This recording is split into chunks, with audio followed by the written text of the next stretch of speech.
guys, welcome back to my Formula 1 2020. My team Kenny Moon Tokyo Racing. So now it's gonna be round number 90. 4 more races until we gonna conclude this season. Before that, we're just gonna do all the admin works again. Um, so we have 8 days in this week, and we have an invitational event in between. So yeah, just gonna add some that can improve our team. As you can see, we really focus on our second driver um,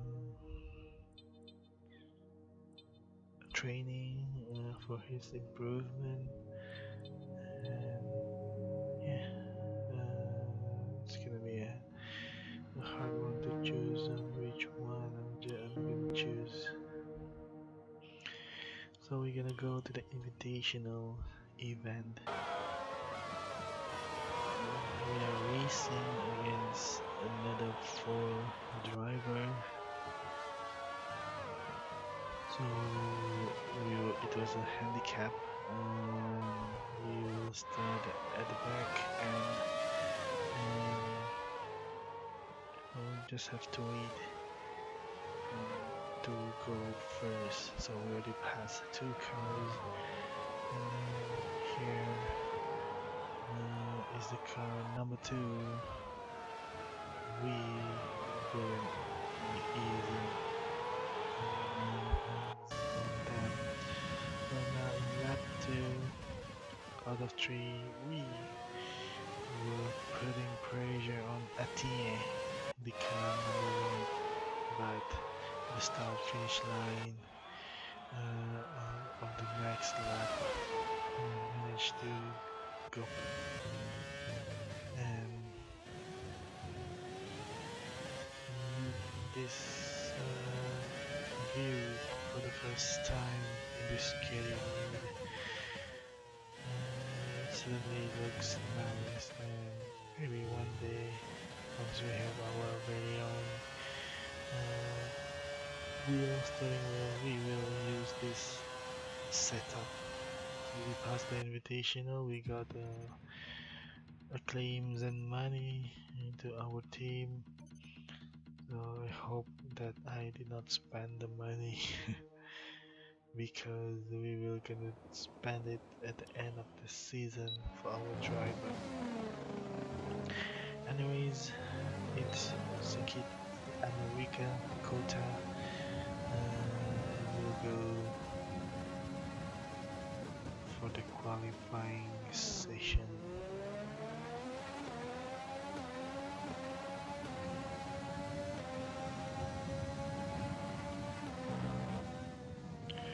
Oop. We missed. Apex there. It's gonna be very hard for us to recover. This is a very hard circuit, especially in the sector 1, but sector 2 things will get interesting, I would say. So we're trying to the corners, trying to make up some times, late braking.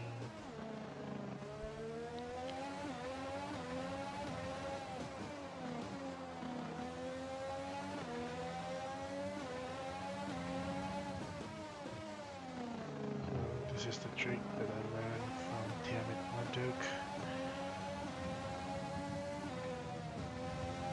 So I can get a few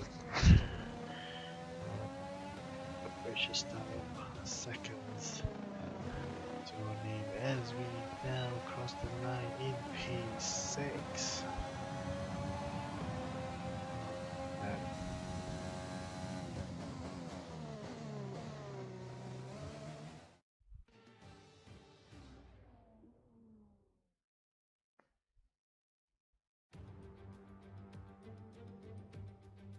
we are then in one of the fastest growing cities in the United States, the fabulous Austin, in the great state of Texas.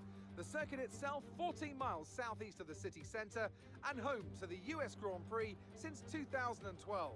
The latest in a long list of iconic tracks to have that honour. We have 10 turns to the left and 10 to the right here at the fantastic Circuit of the Americas. Overtaking opportunities into turn 1 and 12 at this anti-clockwise 3.6 mile track. And we should see average lap speeds of around 126 miles per hour. And as always, a man with plenty of racing experience joins me in the commentary box. Today it's Anthony Davidson. Tell me, Ant, you're no stranger to surviving the melee of turn 1. So how do you keep out of trouble when there's so much going on around you? There are three main things to worry about there, Crofty. Positioning, awareness and discipline. First, you have to put your car in a bit of space and make sure you have room to react to what the others are doing. Then you have to watch your mirrors and listen to the sounds around you to get a sense of where everyone is. And finally, just don't get too greedy. Just because a gap exists doesn't always mean you should go for it. Before we begin, let's take a quick look at the grid lineup for today's race. Lewis Hamilton lines up on pole position, and it's Valtteri Bottas that completes the front row. Considering the rest of the grid, we have Verstappen, Vettel, Charles Leclerc, Hirani, Ricciardo, Perez, Ocon, and Daniel Kvyat. Sainz, Gasly, Lando Norris, and Giovinazzi. Stroll, Raikkonen, Alexander Albon. They've taken a grid penalty. And Kevin Magnussen, Grosjean, Latifi, Matsushita, and George Russell ends our grid lineup. Which of these talented drivers will come out on top today?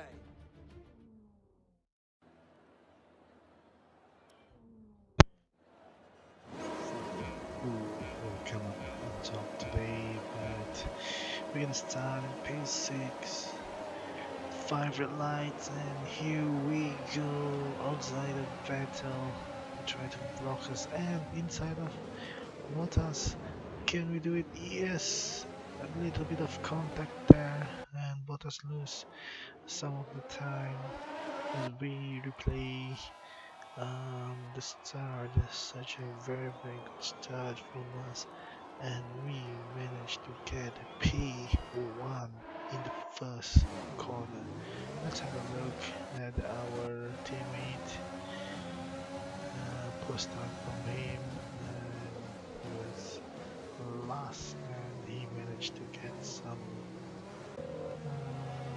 positions, I assume. And then let's continue on in lap 1, and we are P1. So we just gonna hold on to this position, not gonna let Vettel or Bottas or even Verstappen took over as overtakers as we uses the overtake button and try to break the slipstream.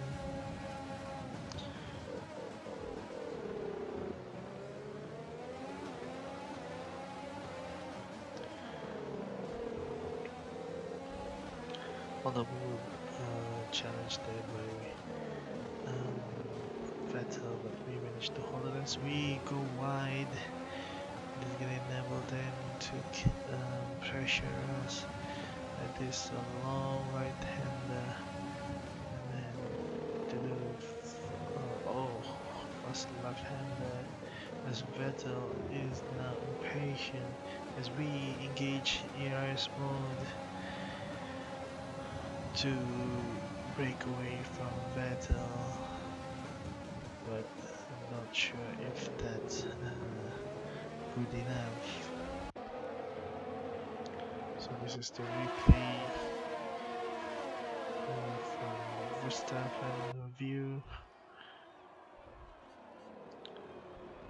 in that second lap. So on lap 3, we are still being pressured by Vettel, and as we have our first retirement, it's George Russell who retires due to mechanical issue. So it causes a virtual safety car, and we gonna resume as Vettel again, trying to hit us from the back. Yes, we are not as fast as them, but they shouldn't knock our car just like that.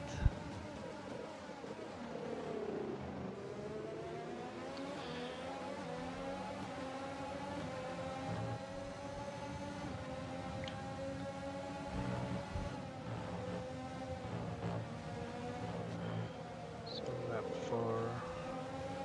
Now we're still trying to hold on, as you can see Vettel still pushes us.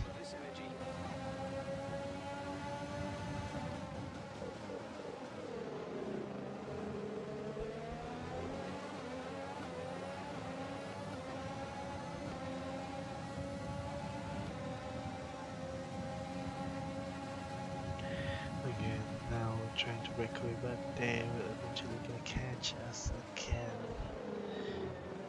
So it's our personal best. So in the next lap, battle with the DRS trying to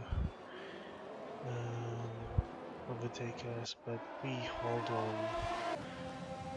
As we took the inside the lane. As now in lap 7, we still managed to um, hold on, and it's our pit time.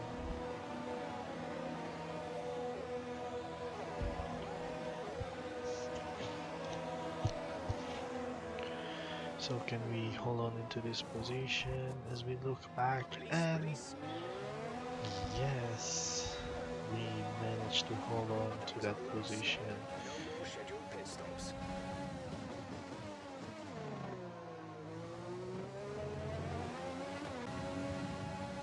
So we'll now continue in the next lap. Matsushita is inside the pit stop. As we try to go on the overtake mode, trying not to lose position of people in the pit, but Leclerc and Raikkonen still is outside, so he might do the undercut or the overcut. And in the same lap, it was a nasty hit as Hamilton trying to pass us in the DRS zone, and in the braking area he just braked too late and hit us. As in lap 10, Leclerc just gone out of the pit in front of us, so we lost the lead in the 10th lap. So as we try to catch him, trying to get into his DRS zone, it was never meant to be, as he breaks away as fast as he could. So we couldn't even get the DRS zone from him. You're causing unnecessary wear to your transmission. Try to take it easy or we risk losing it. And guys, here we go again. This the bad news of our engine. As you can see that in lap 11 it was 81%, and I thought at this stage we could hold on with just 3 laps remaining. Thought we could. And as you can see that our gear has been broken, so listen carefully.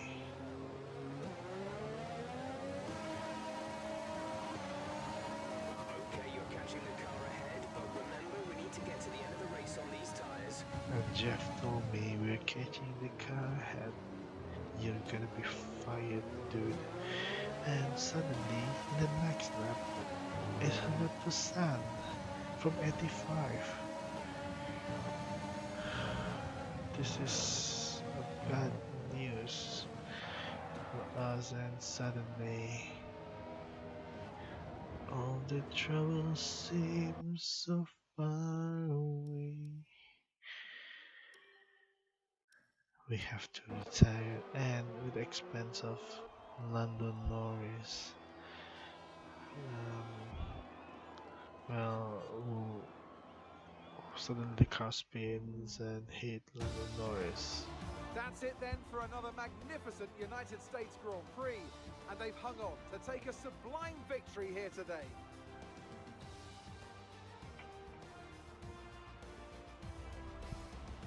Tell me, Ant, how do you think they were able to deliver such an incredible result today? I think a large part of the result comes down to temperament. They were able to keep their heads when everyone around them was losing theirs, and that's allowed them to get the best out of the car, to maximise the strategy, and to stay out of trouble. And here we are, a team that is no stranger to the podium, taking their place on top once again.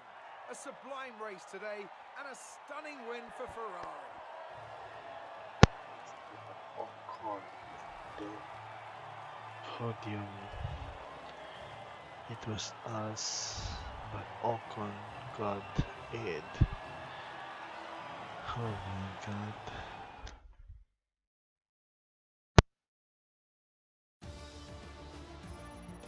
And after this round of the World Championship, here's how things look in the drivers' table. More points for Valtteri Bottas, further solidifying his lead at the top of the table. Some amazing talent out on the track today.